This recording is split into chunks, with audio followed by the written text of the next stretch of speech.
welcome. Thank you so much for coming. My name is Anka. I am a registered dietitian with a practice called Sound Dietitians, where I see a lot of patients and I get to do these really fun classes with you guys. Before we get started, I want to thank Skagit Regional Health for sponsoring this class and Stilly Valley Health Connections for hosting. Shout out to Christina, who is taking care of all of the online stuff and cameras and doing all the great work so you guys can get the recording. So today we're doing a class about dips and spreads. This is a really fun topic for me. I just love adding a dip to anything. I think it's a really great way to increase fruit and veggie intake. It's a really great way to get kiddos to try new things. And it can be a really fun way to spice up your food, right? If you get bored of the same things, adding a dip or a spread or a dressing can be a really fun way to zhuzh things up, right? So let me do a rundown of what we're going to be preparing today. So we have 3 savory dips and then 1 sweet dip. So the sweet dip is a cannoli dip. This is one of my favorite recipes.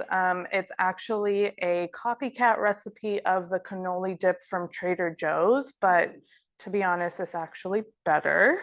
That's my own opinion.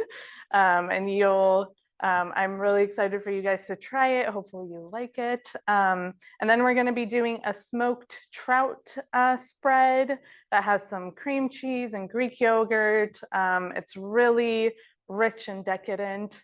We're also going to be making a white bean basil dip, kind of a take on hummus, but using white beans instead and basil, giving it a nice fragrant aroma.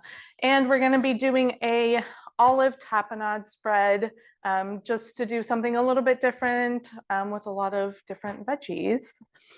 So let's get started with the cannoli dip. So I want to start with this one because I let the cream cheese sit at room temperature so it would be easier to mix. So it's pretty soft, but this dip is one of those dips, and I would say it's true for every dip that we're going to be making today. It is better the next day, right? Mm-hmm. When you get it, give it a chance to rest in the fridge so that all of the flavors kind of blend together really well. So I'm going to add my cream cheese. Again, I just left it on the counter for a while. And we're going to be using 8 ounces of cream cheese. All right, so I got my cream cheese. Next, we're going to be adding ricotta cheese. So ricotta is very traditional to cannoli, right?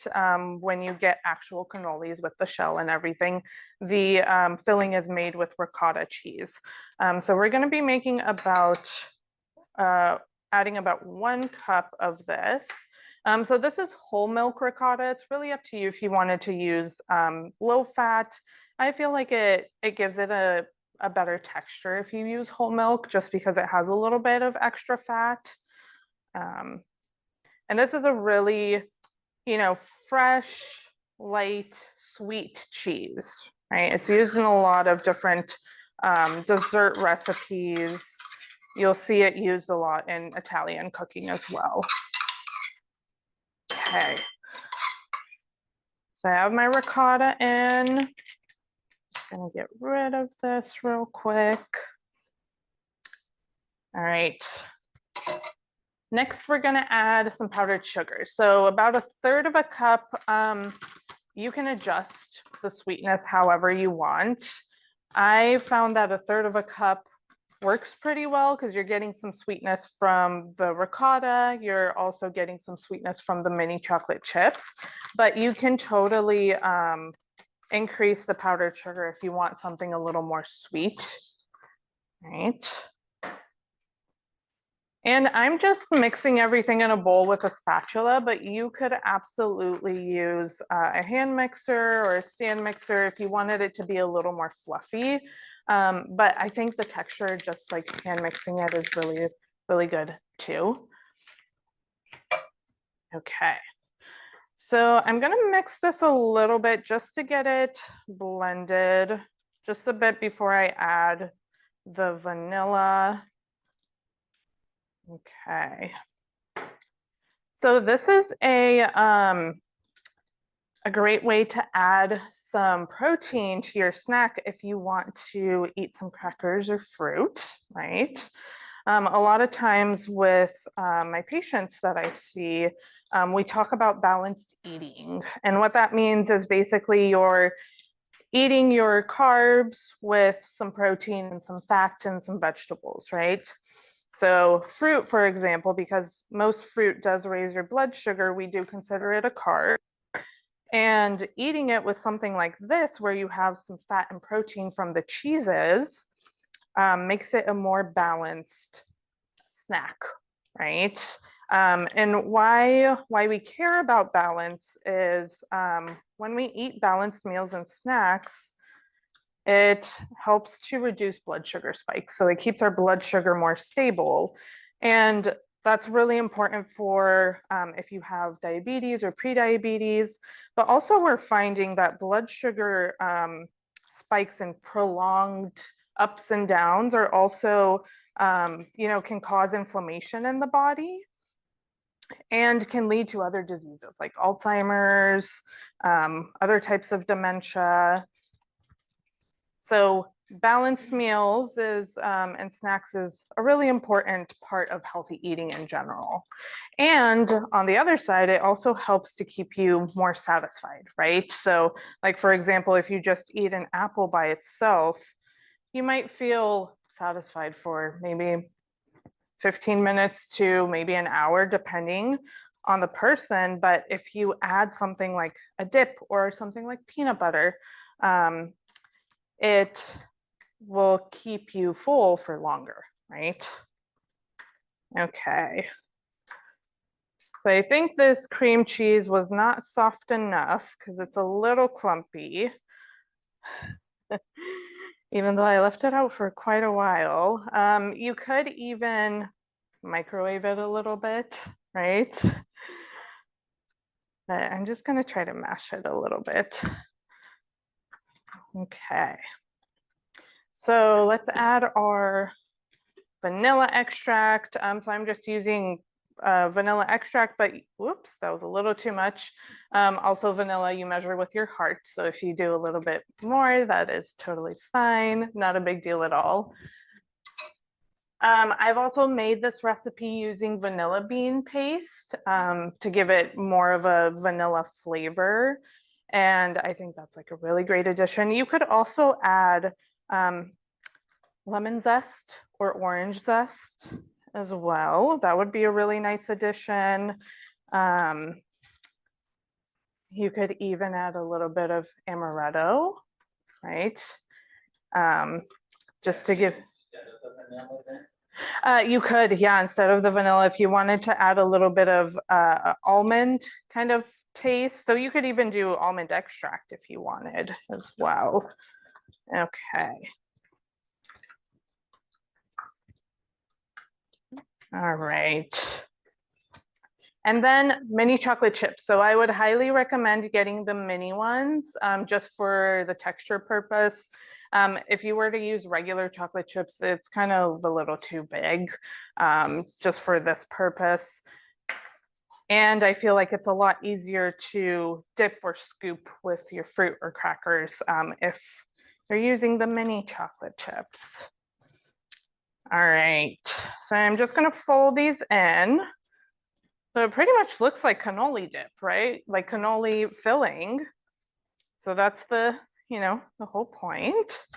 So I'm gonna stick this in the fridge so that it cools down and kind of firms up by the end of class.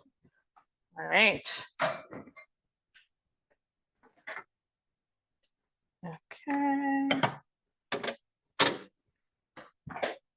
All right, next we're gonna move on to the tapenade. Let me clean up my station a little bit. Okay, all right. So we're gonna start with half a cup of capers and then about a cup of black olives. So that's what I have in this bowl here. We're literally just putting everything in our food processor and letting the food processor do the work. Now, if you didn't have a food processor, you could absolutely just mince everything by hand, right?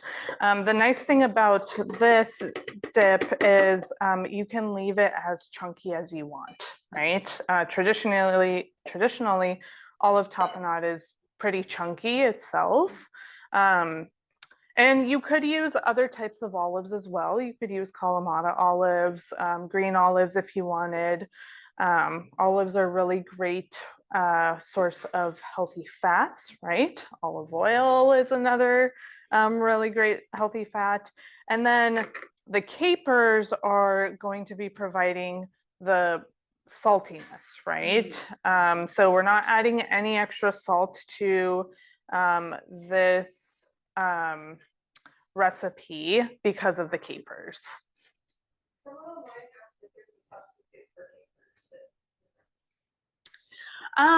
So you could technically do like pickles to get like the brininess, like a dill pickle, or I wouldn't recommend like a sweet pickle. Or you could just leave them out, right? And just add extra salt if you feel like you need it. The olives typically do have salt added to them as well, so you don't necessarily need it. But yeah, I would say like a pickle could probably work. Could you also use that in a blender? Could you also use this in a blender? Yes, absolutely. So pretty much anything that you use a food processor for, you can use a blender for, right? The only thing, like, I don't think doing like a smoothie in a food processor would necessarily work. Like sometimes it does, depending on your ingredients, but absolutely, if you don't have a food processor, just use a blender. Just try to go a little slower on the blender so that you're not pureeing everything, especially for something like this where you need a little bit of chunk. So right? pulsing would work On the blender. Yep. Okay. We're gonna add some tomato. So this is just a Roma tomato. I didn't remove the seeds from these. I didn't feel like they were too like slimy or anything like that. I think the recipe works well with a little bit of moisture too. And the Roma tomato is gonna give it some freshness, a little bit of sweetness, some color as well. You'll see, so your recipe says 3 tablespoons of crushed garlic. I just did about 3 cloves, 3 larger cloves. About 1 clove is about a tablespoon. We're just estimating. Okay. And then here I have my basil. So I washed it before and I just rolled it up in its little paper towel roll so that it dries out a little bit. And this is about a cup of basil. So this is a really nice recipe to do in the summertime when basil is fresh, right? Basil is really easy to grow at home. Like you can grow it in a windowsill. You could, it does really well in pots. It doesn't need a whole lot of water. And you can just pluck off leaves as you need. Okay. All right, and then the last ingredient is about a 1/4 cup of olive oil. So the olive oil is gonna help bring everything together. Okay.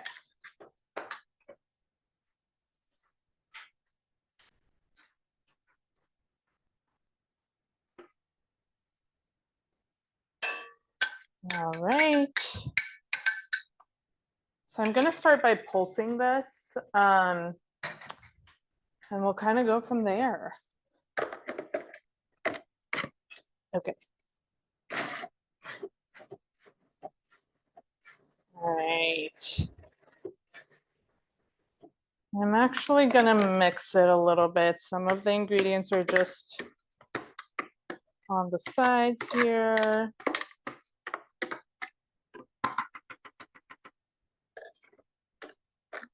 Okay.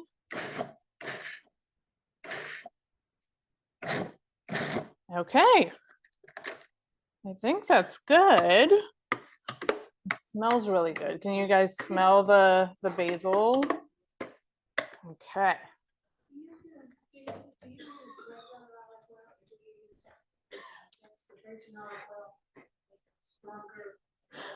So so the question is, do I use regular olive oil or extra virgin olive oil?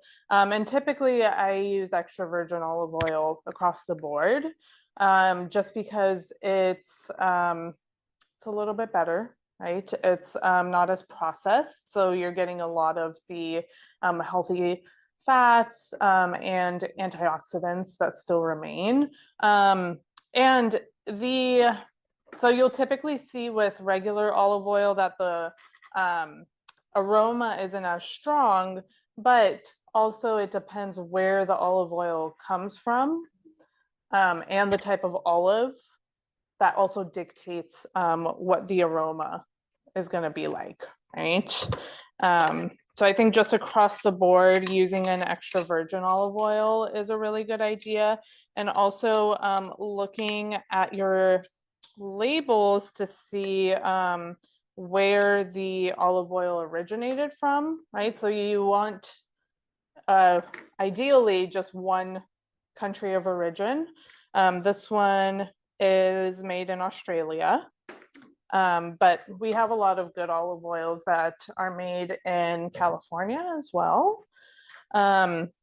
Basically, you'll see like some of the cheaper olive oils will say like multiple countries of origin. So they might say Italy, Spain, France, whatever it may be. And typically those ones are a little more processed. And they might be cut with other oils. So it might not just be olive oil in the bottle. Cold pressing, yeah. So again, cold pressing helps to preserve the antioxidants, right? So that's, another really good option as well. All right, so I'm just gonna take this out. I'm gonna put it in a bowl. I'm gonna stick this in the fridge as well. So again, this is one of those dips that just tastes a lot better if you leave it overnight to rest, right? So all of those flavors mingle together. All right. Christina, where do you want me so we could do an overhead view? Where would be easier? Right there. Okay, so this is what it looks like. Yeah. This food processor is pretty strong. So it's a lot more minced. Again, like if you wanted something really chunky, I would recommend just doing it by hand, right? It doesn't have to be anything fancy, just throwing all the ingredients on a cutting board and running the knife through them a couple of times. Yeah, but if you wanted something more fine, then using a blender or a food processor would be a lot better. Okay, I'm actually gonna leave it with the spoon like that. Let's see. All right. So let me move this guy out of the way. We're gonna do our trout spread next, and then we're gonna finish with the white bean basil dip. I want to move things around a little bit. When it says on here for the tapenade about serve with your favorite spread, balsamic vinegar, Yeah, so on the recipe where it says to serve with your favorite bread, balsamic vinegar, additional olive oil. So you can put the spread on the bread and then drizzle the balsamic and the olive oil, or you could even do it before and just mix it all together. Yeah, for sure. Okay. So what did I mean by cold pressing? Where the olive oil or the olives are actually pressed without being cooked, I think. Point of origin, isn't it? Yeah, so it's when olive oil or olives are pressed in a cold environment, so they're not heated up. Typically, what happens is less oil is extracted from the olives, but it's higher quality, right? So sometimes they do heat the olives up just to get more of that oil running out of them. But a lot of the, antioxidants also get lost because they're being exposed to heat. Yeah. All right, so the smoked trout spread. So we are going to be using canned smoked trout. So this is from Trader Joe's.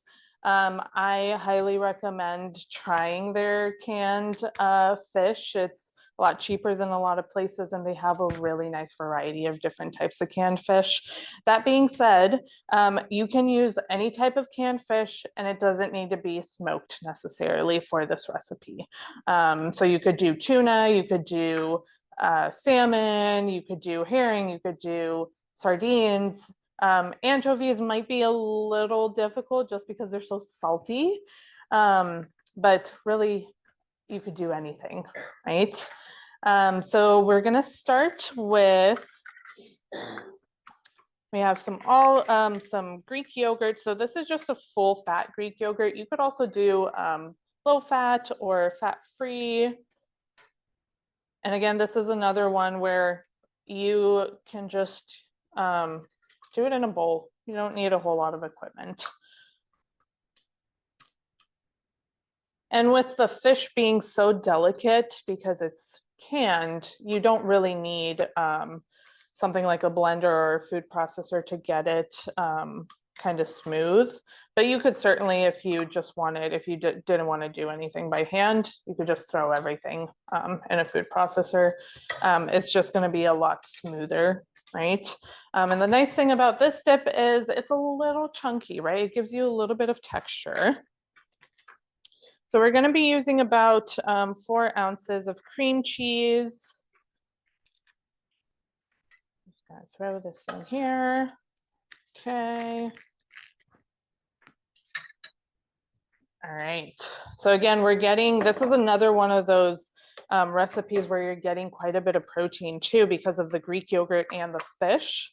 So sometimes during the summer when it's too hot outside and don't feel like cooking, don't feel like eating too much, and just cut up some veggies and make a dip like this where you're getting some protein and it makes it a lot easier, right? Would the proportion be more of the cream cheese than the yogurt in this particular one? You said 4 ounces of cream cheese, and what was the yogurt? So what's the proportion of cream cheese to yogurt? So it's 4 ounces of cream cheese. This small yogurt container is 5.3. Oh, So you could do, if you wanted to do like half and half, you totally could. If you wanted to do more of the Greek yogurt to make it lower fat and higher protein, you could totally do that instead. Yeah, it would be a little bit smoother and a little bit lighter as well. So the cream cheese is offering, a little bit better mouthfeel because of the fat. Yeah, it is a good base for a lot of things. So, you could even just add herbs to this, right? And just make it into like, a Greek yogurt dip, right? All right. So I have some lemon juice that's going in as well. So this is from about half of a large lemon. And then I have some dried dill as well. Okay, so we're gonna do about a tablespoon. You could also use fresh dill. I would recommend if you're using the fresh dill, add a little bit more of the fresh dill. Okay. I think the lemon juice pairs really well with the fish, but you could also leave it out if you wanted. Okay. All right. So next I'm gonna add my herbs. So the recipe calls for green leafy tops from celery sticks. So I did buy some veggies. They're in the fridge that I just cut up for serving. But when I bought them, I couldn't really see if the celery had the leafy tops. So I also bought some parsley, so we're just gonna add both. I find that the celery, so sometimes the celery tops can be a little bit bitter. So doing something half and half like this with some fresh parsley can make it a little bit less bitter. But I didn't find that these ones were too bad. So I'm just gonna chop it up. I want to do this a little more fine, just for texture purposes. And again, you could use just straight up parsley if you wanted to as well. You could even do basil. Really, it's up to you and your preference. Right. And you could even, you know, with all of the ingredients we have so far in the herbs, you could stop right there and just have like a herbed Greek yogurt dip, and not even add the fish if that is something you would want to do. Okay. I'm just going to scoot this to the side, and we're going to add some green onions as well. These are just the green part of the green onion. I'm going to do a fine chop. So these are going to add a lot of flavor, right? And some fiber to the dip as well, and color, right? Having colorful food makes it look more appetizing and also makes it taste a little bit better. Okay. All right. So this is all going to go into my bowl.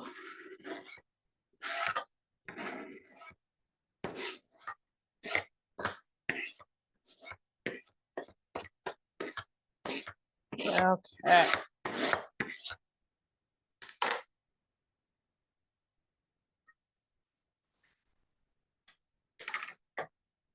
Gonna give this a good mix as well.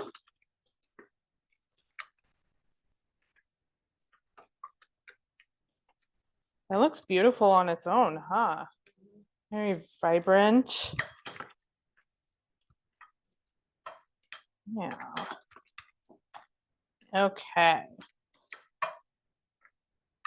So next, I'm just going to open up these smoked trout cans. So trout is really great fish. Has a lot of omega-3s, right?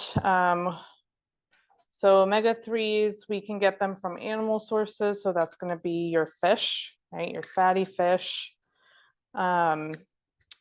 seafood.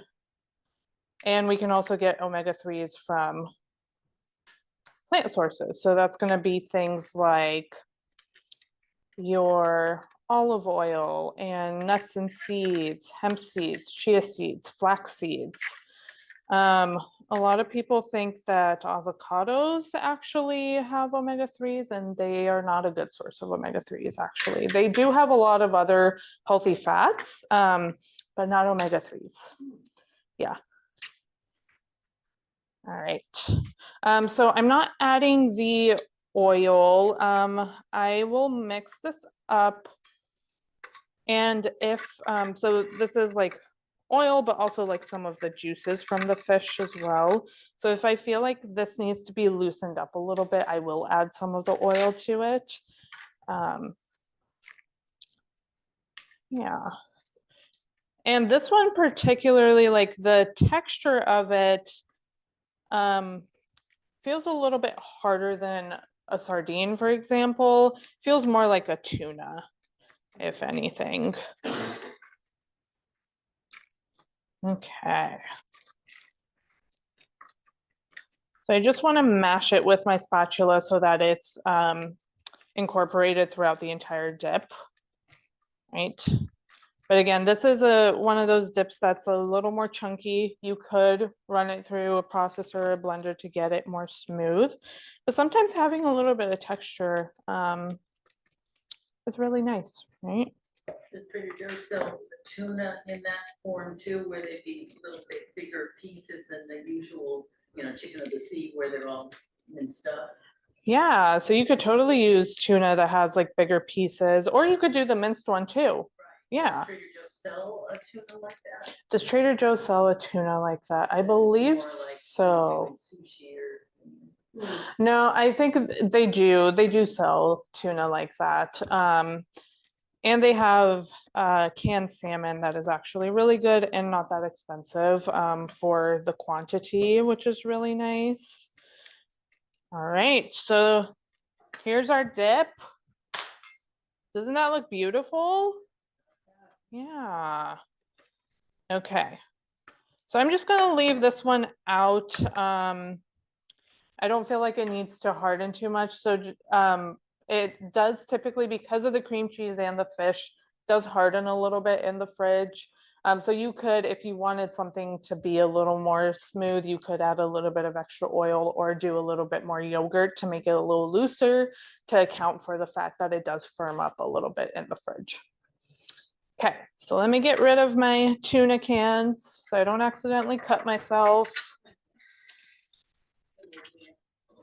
Yeah. All right. We have a question from our folks at home.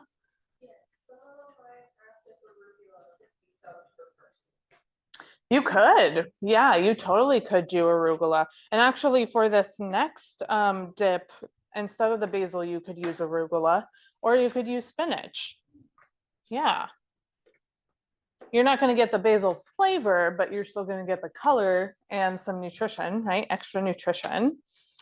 All right. So our last dip of the day is going to be our white bean basil dip. So we're going to start off with some white beans. So your recipe calls for cannellini beans. These are great northern beans, right? So I couldn't find unsalted or low salt beans at Trader Joe's, unfortunately. So I gave these a really good rinse, but I would highly recommend, if you're going to be using beans, try to look for low sodium or no salt added, because typically beans are one of the saltiest things, right? Or anything canned. So it applies to your canned vegetables as well. Just trying to find something that has low sodium or no salt added, or just rinse it really, really well under water. The water is going to take off, the surface salt, but fortunately when they're canned, they do still soak up some of the salt as well. So taking that into consideration as well. All right, so I have lemon juice from 1 whole lemon. All right, and then the tahini, so let me find a 1/4 cup. So I have a trick. If you've been here before and seen me do classes before, you know of this trick to just coat your measuring utensil with some oil when you have something sticky like tahini or peanut butter, almond butter. Just makes it a whole lot easier to clean up, right? Okay. And we're going to be adding olive oil anyways to this recipe. So tahini is just ground up sesame seeds, right? Gives it a lot of flavor. It's a little bit bitter, which works really well with the sour from the lemon juice. And tahini is traditional to regular hummus, right? So I'm just going to estimate about what a quarter cup looks like. And the tahini itself is going to offer a lot of healthy fats as well, right? Along with the olive oil that we're going to be using. Okay. I have some ground cumin and garlic cloves. I'm going to throw those in there. Oh yes, cumin is so, so good. And I used a large garlic clove and a small one. If you wanted it more garlicky, you could totally add more. It's up to each individual taste. About 2 tablespoons of olive oil, just to help blend everything together. Okay. And then we're gonna add the basil. So similar to the other basil that I used earlier. I just washed it and rolled it up in a little cocoon so that it dries. And you can actually, when you wash basil like this, as long as it's really dry, this one probably should have taken it out and dried it a little bit more, but you can also store herbs like this in the fridge, just in a little cocoon of paper towels after you wash them. Or you could just stick them in water and in a glass of water and just stick it that way in the fridge. Especially if it's something like basil, it just likes to soak up the water a little bit more. So this is about 2 cups of basil. And then I'm going to add some pepper. I'm gonna wait on the salt. I'll taste it just to see what it tastes like. Again, it really depends on the beans, right? If you're gonna use unsalted or low salt beans, you might feel like you need a little bit more salt, but I wanna taste these first so that they're not too salty. Okay, and then I'm gonna pulse this. Hopefully this closes. Okay, so this one's gonna be really loud, so I do apologize in advance. I'm gonna cover the microphone so you guys at home can't hear it. How do I do this? Okay.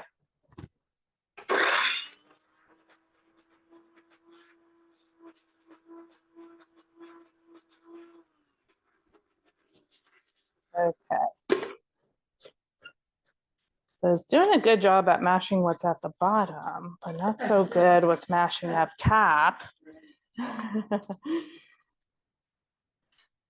And depending on, how strong your blender or food processor is, it's going to blend the basil a lot better, right? Okay, I'm gonna try that again.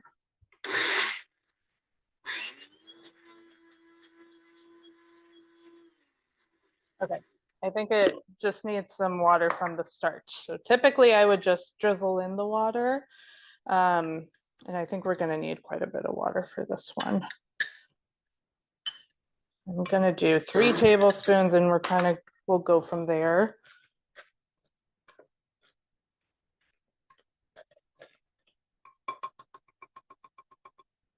I also feel like it depends on your beans too, how soft they are, if you need extra water or not.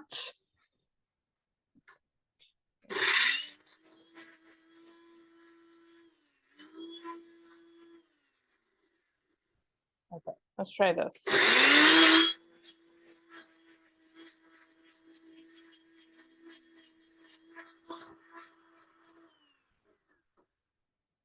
Okay, well,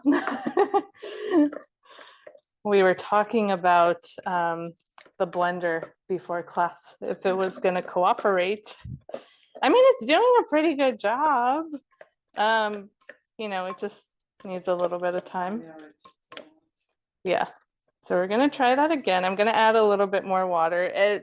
You can see like things are turning green, like it's pureeing the basil pretty well. I just need a little more water. Okay.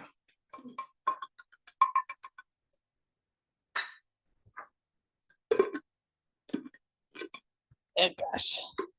Okay. There we go.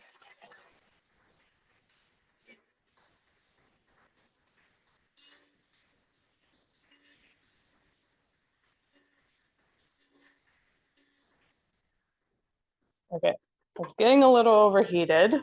I don't know if you can smell kind of the burning. Okay, well, that is pretty smooth. So let me see, Christina, where do you want me? Here? So you guys can see the overhead. Yeah, it's nice and smooth. So definitely if you made this in a food processor, you would still see specks of the basil. It wouldn't be this green. So a blender might be the way to go. Now you'll see on your recipe, it says you can use water or ice cubes. So the ice cube trick, that's what they use in Mediterranean restaurants when they make hummus, traditional hummus. They add ice cubes to their food processor to thin it out slowly, and it actually makes it a lot smoother. Now, what I would recommend is making sure that if you're using a food processor, that it's up for the task, right? Because some food processors can get burnt out just because of the ice cubes might be a little too hard, but definitely with a blender, it should work just because blenders are meant for crushing ice. But again, like doing it kind of on high, just not necessarily like pulsing it because you want it to kind of slowly melt through, right? So I'm just going to taste this for salt just to see. Yeah, it needs some salt. So I'm actually gonna, let's see. I think I'm just gonna mix it in here. I don't wanna accidentally burn out the blender. Maybe a little bit more. So this is pink salt, yes. I don't know what that. I saw it in another recipe I had, and I didn't know.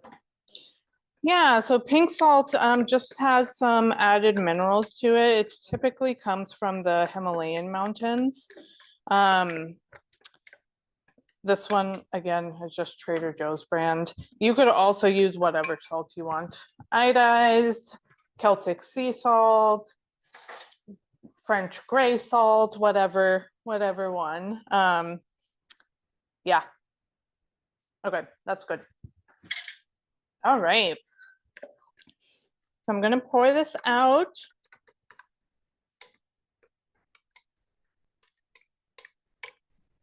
So just looking at the recipes, which ones are you guys most excited to try? All of them?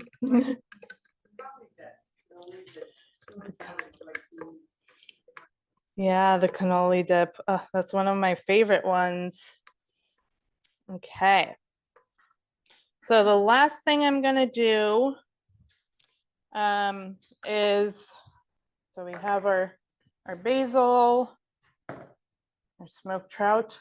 Christina, can you tell me where to put these guys so that it looks nice? Perfect. Okay, I'm gonna bring these guys out. And I cut up some strawberries for the cannoli dip. I'm gonna cut up some apples as well, and then a variety of veggies for the rest of the dips. And I also have some whole wheat crackers as well.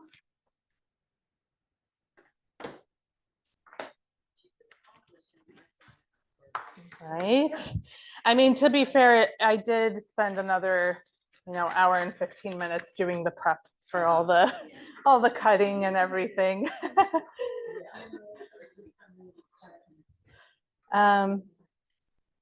But yeah, Christina, any other questions from our folks at home? What about from our live audience? Any other questions? I never use salt. Okay. So how do you know if something needs salt? So you never use salt. How do you know if something needs salt? So really, salt is kind of funny. If you don't use it regularly, your taste buds adjust to that, right? So oftentimes, you don't even need to add extra salt. The reality is a lot of our food already contains salt, whether it's, natural food that isn't altered, like for example, celery has quite a bit of sodium to it.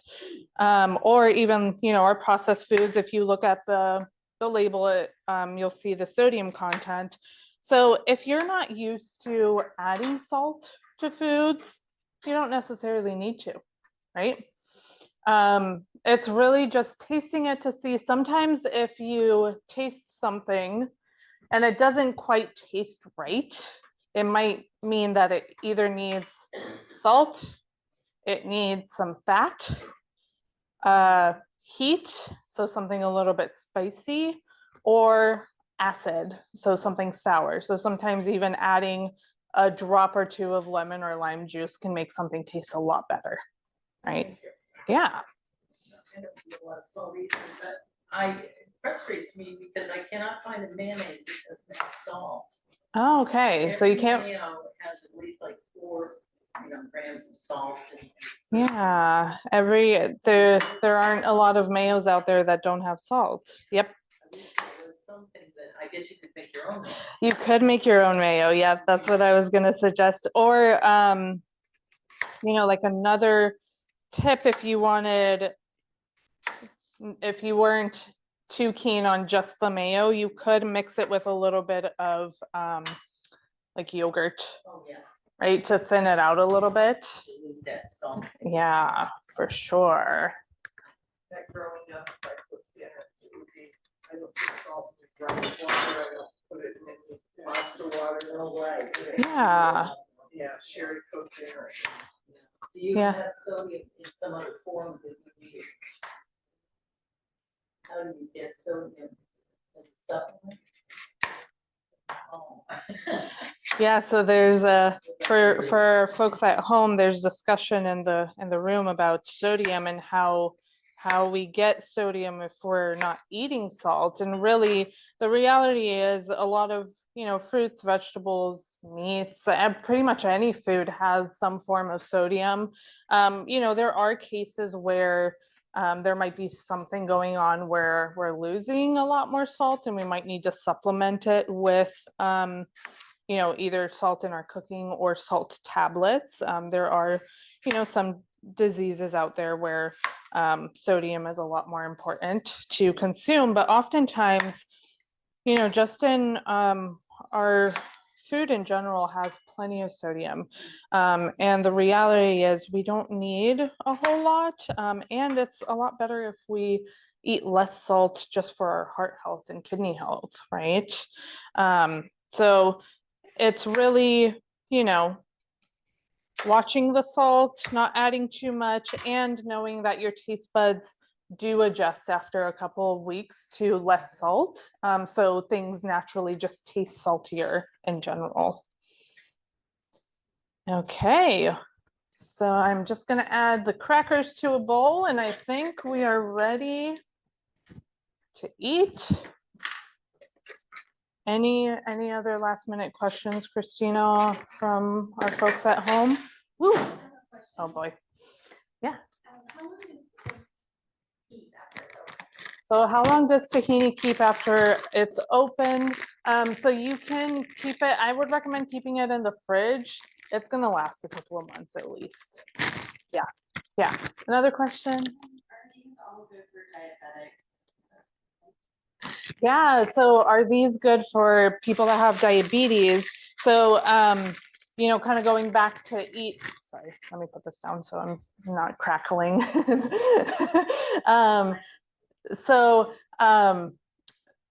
What we talked about at the beginning of class of eating balanced meals and snacks where you're combining things that raise your blood sugar, like the crackers and the fruit, with something that doesn't necessarily raise blood sugar, like the dips, right? That can be a really good combination. So pretty much like any of these dips are gonna, well, I guess the tapenade is gonna give you fat, not a whole lot of protein, but the rest of these dips have protein and fat added to them. So combining them with a carb is actually gonna be a lot better for blood sugar control anyways. Yeah, I will say like the one thing, like maybe even reducing the sugar in the cannoli dip even more, or the chocolate chips. to kind of account for whatever you're eating it with, either like graham crackers or regular crackers or fruit. Yeah, but absolutely, this would work for people that have diabetes as well. Yeah. Any other questions? No. All right. Well, thank you so much for joining. I hope you try the recipes for those of you that are joining at home. And welcome to any feedback. Thank you again for spending an hour with us. And we hope to see you at future classes. Thanks so much.